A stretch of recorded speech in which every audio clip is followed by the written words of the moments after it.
India news Haryana, अपनी बोली अपना चैनल। प्रदेश की सभी 10 सीटों का सटीक विश्लेषण। अब तक कौन आगे कौन पीछे, किसकी प्रतिष्ठा लगी है दांव पर, कौन देगा चौंकाने वाले नतीजे। इंडिया न्यूज हरियाणा की विशेष कवरेज, मीडिया जगत के बड़े पत्रकारों की निष्पक्ष और बेबाक राय। शाम 7 बजे देखिए सबसे बड़ा चुनाव विश्लेषण लाइव।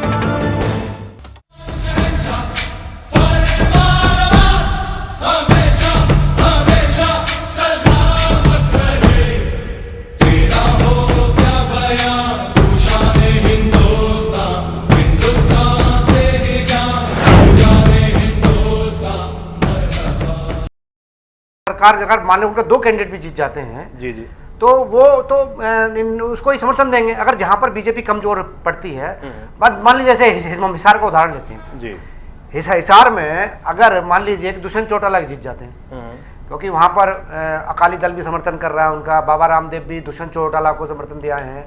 अगर ये फैक्टर बनते हैं और जो बीजेपी सपोर्टर लोग हैं या जो ये कहिए कि जो चाहते हैं कि मोदी प्रधानमंत्री बन जाए, वो अगर दुष्यंत चौटाला को अगर समर्थन दे देते हैं तो फिर तो कुलदीप बिश्नोई की हार हो जाती है। ऐसा नहीं है, मतलब पहले से भी सारे दल ये देख रहे हैं हरियाणा के बस शक्ति कि राज्य की जो राजनीतिक स्थिति वो चेंज बदलने वाली है। इसलिए बदलाव का जो बदलाव के कारण बन रहे हैं ना, वो 6-7 महीने पहले से ही दिखाई दे रहे हैं। क्या लेकिन इसमें एक फैक्टर ये नहीं है कि इन लोगों के साथ भी एक सहानुभूति का एक वोट चल रहा है इस वक्त? ये भी तो इसको भी हमें फैक्टर इन कहीं ना कहीं करना पड़ेगा। इनेलो ने अपनी न्याय यात्रा निकाली उन मुद्दों को लेकर। मैं आपके साथ जोड़ना चाहूंगा कि हरियाणा में इनेलो वाले भी बीजेपी के नाम पे वोट मांग रहे हैं। उनका यही कहना है कि हम भी मोदी को ही समर्थन करेंगे। गणेश जी तब तक था जब तक समर्थन की बात थी, ऐसा लग रहा था कि गठबंधन हो जाएगा। अभी भी लेकिन अब स्थितियां थोड़ी सी अलग दिखाई दे रही हैं। वो अब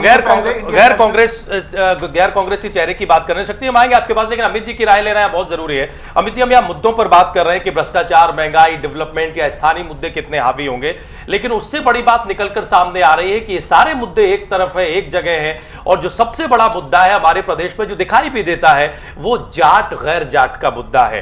क्या ये जो जाट गैर जाट की सियासत जो हमारे प्रदेश में बहुत गहरी है, बहुत पुरानी है, वो इस बार भी कुछ खेल दिखाएगी? सारे मुद्दे अपना असर तो दिखाएंगे, लेकिन इस एक मुद्दे के आसपास ये चुनाव भी क्या यही खड़ा दिखाई देता है? नहीं राजीव, अगर आप देखें, आपने सब पैनलिस्ट से बातचीत की तो कमोबेश सबने इस बात को स्वीकार किया कि ये मुद्दा है। मुद्दा क्यों है उसके कारणों पे भी आपने बातचीत की।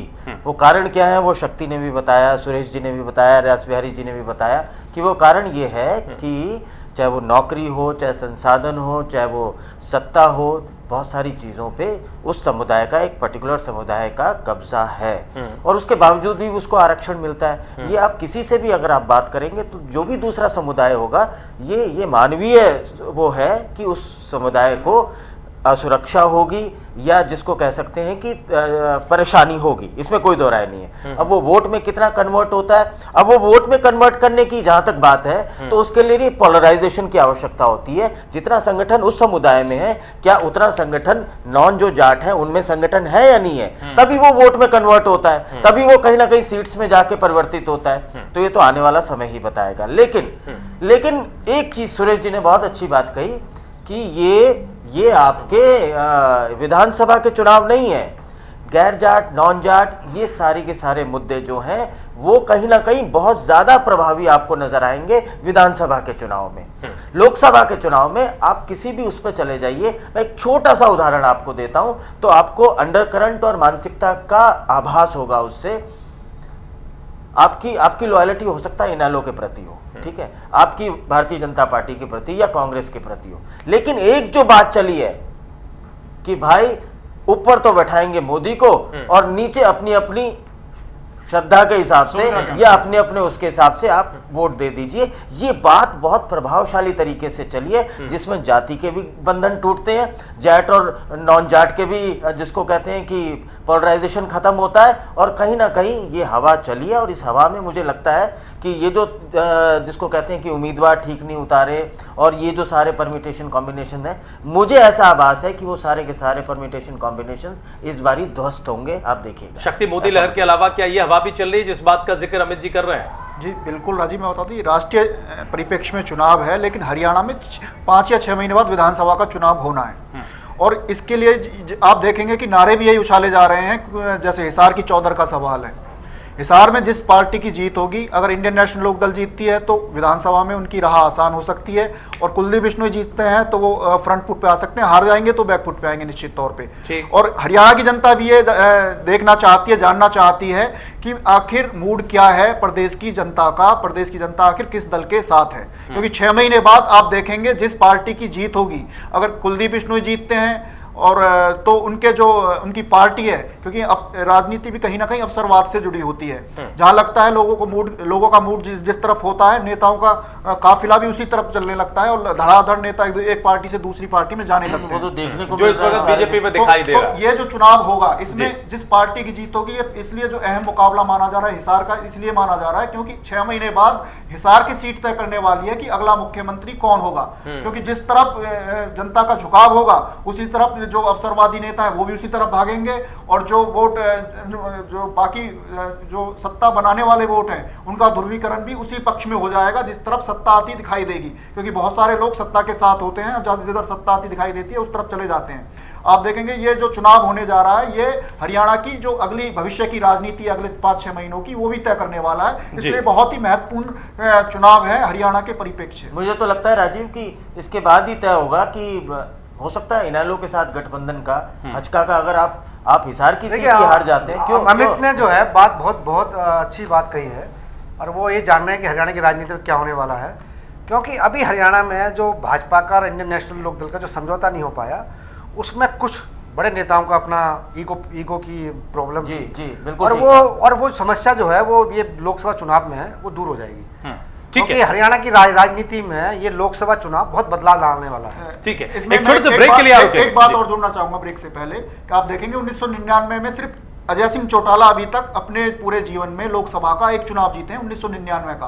वो जितने भी बड़े मुकाबले हुए सारे के सारे मुकाबले हारे हैं। और 6 महीने पहले इंडियन नेशनल लोक दल ने पेशकश की थी कि हम समर्थन करते हैं मोदी जी का भी और बीजेपी का भी। लेकिन आप देखेंगे पिछले 2 लोकसभा चुनाव में इंडियन नेशनल लोक दल का खाता भी नहीं खुला है, और पिछले 2 जो चुनाव हैं वो बीजेपी के साथ, 2 क्या पिछले 3-4 चुनाव जो हैं बीजेपी के साथ मिलकर इंडियन नेशनल लोक दल ने लड़े हैं। 1999 में जरूर 10 के 10 सीटें जीती थी, लेकिन पिछले जो 2005 का चुनाव है, 2009 का चुनाव है, इंडियन नेशनल लोक दल का इन दोनों चुनावों में खाता तक नहीं खुला। ये कड़वा सच है। दरअसल शक्ति बात यह है कि हरियाणा की राजनीति जो है ना वो केंद्र से बहुत प्रभावित होती है। हरियाणा की जनता जब ये देखती है कि केंद्र में कौन सरकार बनाएगा, तो लोकसभा में वो अलग ढंग से वोटिंग करती है। ठीक कह रहे हैं। और जब प्रदेश में सरकार बनाने की बात आती है तो अलग ढंग से वोटिंग करती है। अगर आप देखें 99 में क्या हालत थी, 99 में जो है कांग्रेस का सफाया हो गया हरियाणा से, और 2004 में जो है स्थिति बदल गई, और 2009 में तो सर बिल्कुल आपने ठीक है। कहा। ऐसे बहुत सारे सवाल, 2009 के लोकसभा ऐसे चुनाव में बहुत सारे सवाल हैं जिन पर हम चर्चा करेंगे। विधानसभा के जैसे ही 4 या 5 महीने बाद चुनाव हुए तो इसी इंडियन नेशनल लोक दल की 30 से 31 सीटें विधानसभा में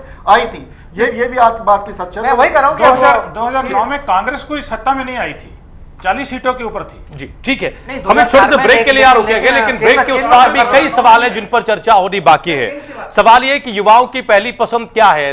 जिन 3 बड़े चेहरों पर दांव लगा है, नरेंद्र मोदी, राहुल गांधी, अरविंद केजरीवाल, उसमें हमारे प्रदेश में युवा किसे पसंद कर रहे हैं? सवाल यह है कि संप्रदाय के नाम पर वोटों के ध्रुवीकरण में हमारा प्रदेश कहां खड़ा है?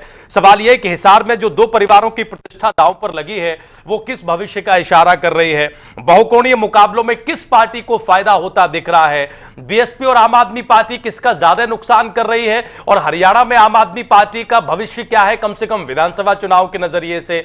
दीपेंद्र हुड्डा रोहतक की सीट बड़ी हॉट सीट मानी जा रही है। दीपेंद्र के लिए यह मुकाबला आसान है या यह मुकाबला कड़ा है? क्योंकि रास बिहारी जी ने अभी कहा कि जिस तरह से धनखड़ जी को वहां टिकट दिया गया, उससे दीपेंद्र की जीत का रास्ता थोड़ा आसान कर दिया गया। हमें लगता है दूसरे पहले से शायद थोड़ा सा असहमति जताएंगे, क्योंकि जो खबरें आ रही हैं उसके मुताबिक रोहतक पर एक मजबूत मुकाबला देखने को मिल रहा है। और कुल मिलाकर 10 सीटों पर समीकरण है क्या?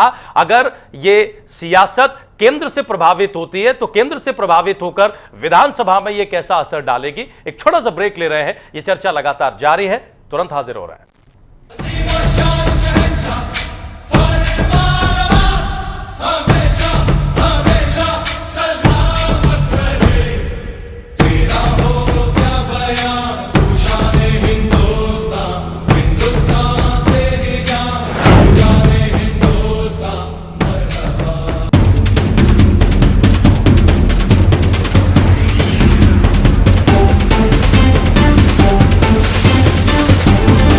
इंडिया न्यूज हरियाणा, अपनी बोली अपना चैनल।